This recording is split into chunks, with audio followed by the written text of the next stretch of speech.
Chapter 10. Row 82 spoke in Spanish to the workers at the dock. Lucas was pleased that the power of the perception key allowed him to speak and understand the people when they had landed the plane, because it made their plan go smoother.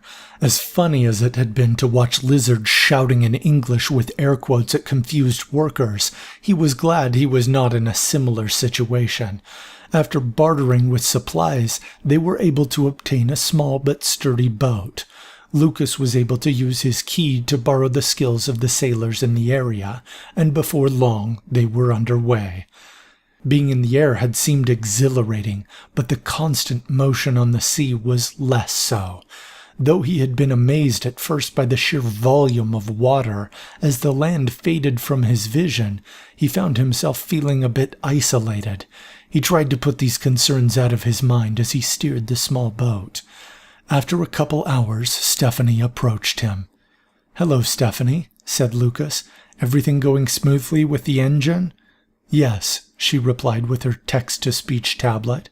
"What brings you to the bridge?" asked Lucas. "A chance to change fate," replied Stephanie. Her expression was sincere, but her excitement was visible. Both of these elements of body language made Lucas feel uncomfortable, but he masked his anxiety. "Daniel Young murdered thousands of people," said Stephanie. "Even if we defeat him in the south, we cannot bring them back." "That's true," said Lucas, "but I'm not certain we're meant to do that." "I do not believe that destiny is fixed," said Stephanie. "Why can't we go back before he betrayed us and stop him?" "Would that work?" asked Lucas as he thought about her situation. "Have you had a vision of the future?" "Of possible futures," corrected Stephanie. "It wasn't one fixed future. I saw what would happen if we are too late now, but also what would happen if we are successful now." "And?" prompted Lucas. Stephanie recounted the vision of Abaddon cracking the prison of the archdemon, and the horror of watching the majority of the earth being shattered. Just as Michael had explained to her, she explained to him how the archdemon planned to keep some humans alive for breeding purposes, to harness the power of human sacrifice. Lucas thought that this explanation was consistent with the use of human sacrifices to grant power to the demon keys. Stephanie explained that they could all die if they did not make it in time, so it was the right decision to go after Abaddon. Then she explained how William Fine and his key were used to control armies of captured augments, and that eventually the archdemon recovered his hand and broke his prison, doing the same thing in the future. She explained that even if they succeeded in postponing the release of the demon, her visions were proof that they might be capable of doing far more good. She suggested that they try to stop Abaddon in Antarctica, but that they should be prepared to go back in time and save the thousands of lives cursed by the plague, and save the life of Erica Kingsley. "Erica Kingsley," replied Lucas. Stephanie offered a confused look. "We thought her name at first was Erica Lawrence," continued Lucas. "Why is that?" "Jennifer told us," said Stephanie.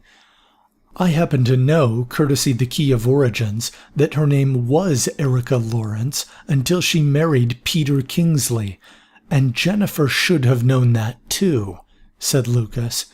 "What are you saying?" asked Stephanie. "Don't get me wrong," replied Lucas. "I'm not a big fan of Jennifer's, and I think she's lazy. I don't think that information helped her avoid work, though." "So?" asked Stephanie. "Why does Jennifer have memory problems?" asked Lucas. "I don't know," said Stephanie. "I think every one of these divine keys has a particular weakness, or a price for using it," replied Lucas. "And let me ask you something else. When you use your key in combat, do you see possibilities of what your opponents will do, or do you just see what they will actually do?" Stephanie tilted her head and thought before typing her response. "I see what they will actually do," she answered. "So why do you see possibilities now?" asked Lucas.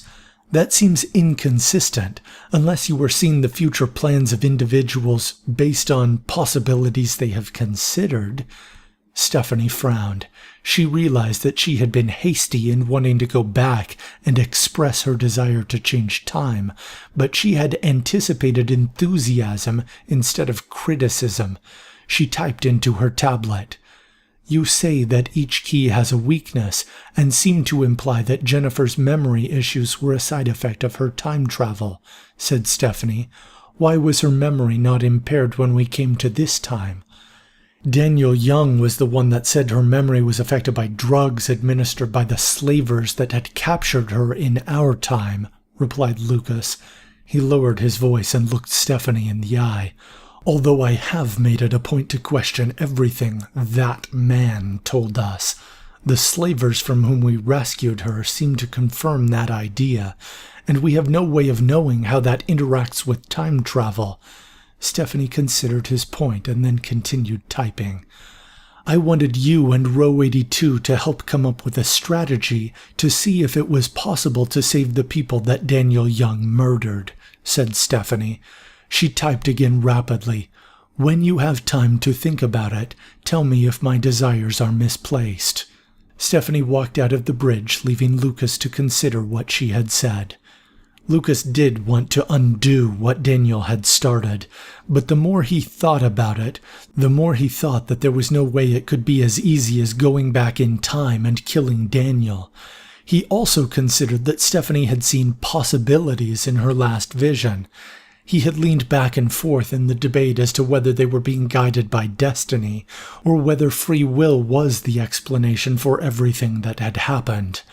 The news that had confused him the most was the news about the Archangel Michael, who had made the divine keys, but hid himself from them except for cryptic visits in visions. Lucas wondered what his role in all of this was, and why he had not confided his purposes to the holder of the Key of Origins. He had thought it was his purpose to learn the origins of the various keys, and to know why they were made. He looked down at his own key as it hung about his neck. He looked around at the instruments around him and checked that everything seemed normal, and that their course was taking them to the large peninsula that jutted out of the Antarctic continent.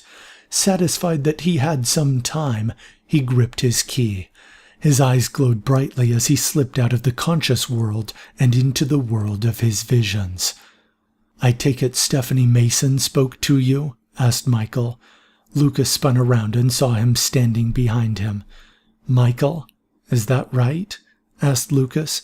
Michael nodded. "Why hide that from me?" asked Lucas. Michael paused. "You have a lot of things about which to worry with Abaddon," replied Michael. "But isn't the purpose of the divine keys central to those worries?" asked Lucas.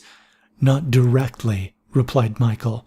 "Of course you need to know how to use the keys, but you have each done an excellent job in your journey's uncovering abilities. Where I felt appropriate, I have offered guidance, particularly to Jonathan Knight." "Why Jonathan?" asked Lucas. "Was it not my job to know the origins of things?" "The events surrounding Joshua Beckman's insanity and treason made me question my approach," replied Michael. "The mind realm in which Jonathan fights does not favor the unprepared." "And the literal world in which we fight does," countered Lucas. "I have provided guidance to you as well," said Michael. "True," said Lucas as he lowered his tone. As frustrated as he was that he had not known these things sooner, he did not want to seem adversarial. Michael seemed to sense Lucas's efforts to calm himself down and smiled. "I will answer one question," said Michael. "If you promise to focus on your upcoming battle with Abaddon, the others will need your abilities in the fight if they are to survive."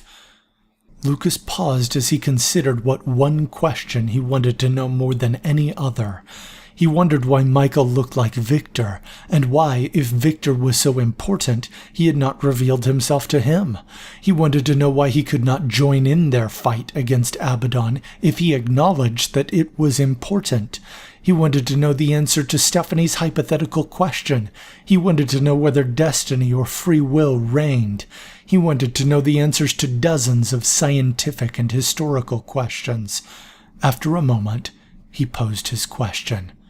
"Why did you make the divine keys?" asked Lucas. Michael smiled. "Because I have grown quite fond of humanity," he replied, "and in spite of the faults of some, I believe that you are worth saving."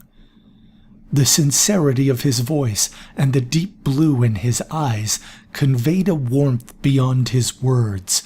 The sense of benevolence and compassion in his voice seemed to make all of his other questions seem less important, even with how little information he had received in his answer. He smiled as the blue ambience in his visionary world faded, taking Michael with it. "You're back," shouted Row 82, who was at the wheel. The sense of urgency in his voice brought him abruptly out of the comfort he had felt. "What's wrong?" asked Lucas. "We're here," answered Row 82. Lucas looked out the window and saw the icy expanse of Antarctica. He remembered that he had promised Michael to focus on their upcoming battle, and he furrowed his brow. Within the hour, everyone was packed and dressed for the cold. Though the sun was up, the temperature was below freezing. "It's so weird to see the sun, but not be warm," said Jonathan. "I know," agreed Kirana. "So if we pull this off, will we suddenly have different memories?" asked Sig, "because I could totally go for a cooler hot zone." "We don't know the implications of stopping him," said Lucas. "We only really know the implications of not stopping him. Stephanie saw him releasing the archdemon and the world being shattered." "Yeah, that sounds bad," said Lizard. No sooner did he say that than a huge blinding light appeared to the south. A few seconds later, the earth shook violently. "What was that?" asked Sig. Stephanie's shivering fingers typed out the answer. "He's started," she said. "Lizard," said Lucas, "keep him away from the archdemon." Lizard nodded and teleported out of sight. Jennifer's eyes began glowing brightly as time slowed to a crawl so that the others had a chance at meeting Lizard. As Lizard materialized near the pole, the sight that greeted him filled him with shock. A tremendous crater, the ends of which were too distant to see, sloped upwards all around him. In the center of the crater was a mysterious mirrored box. Though it was difficult to perceive any emotion in the deformed face and features of Abaddon, Lizard guessed he seemed surprised to have company. "Lizard?" said Abaddon in a dark, echoing voice. "Hang on," said Lizard with a grin. "You don't recognize me? With a face like yours, shouldn't that be the other way around?" "You know," said Abaddon, "I'm going to leave you alive for a while after I rip off your fingers, so that you feel pain every time you try your infernal air quotes."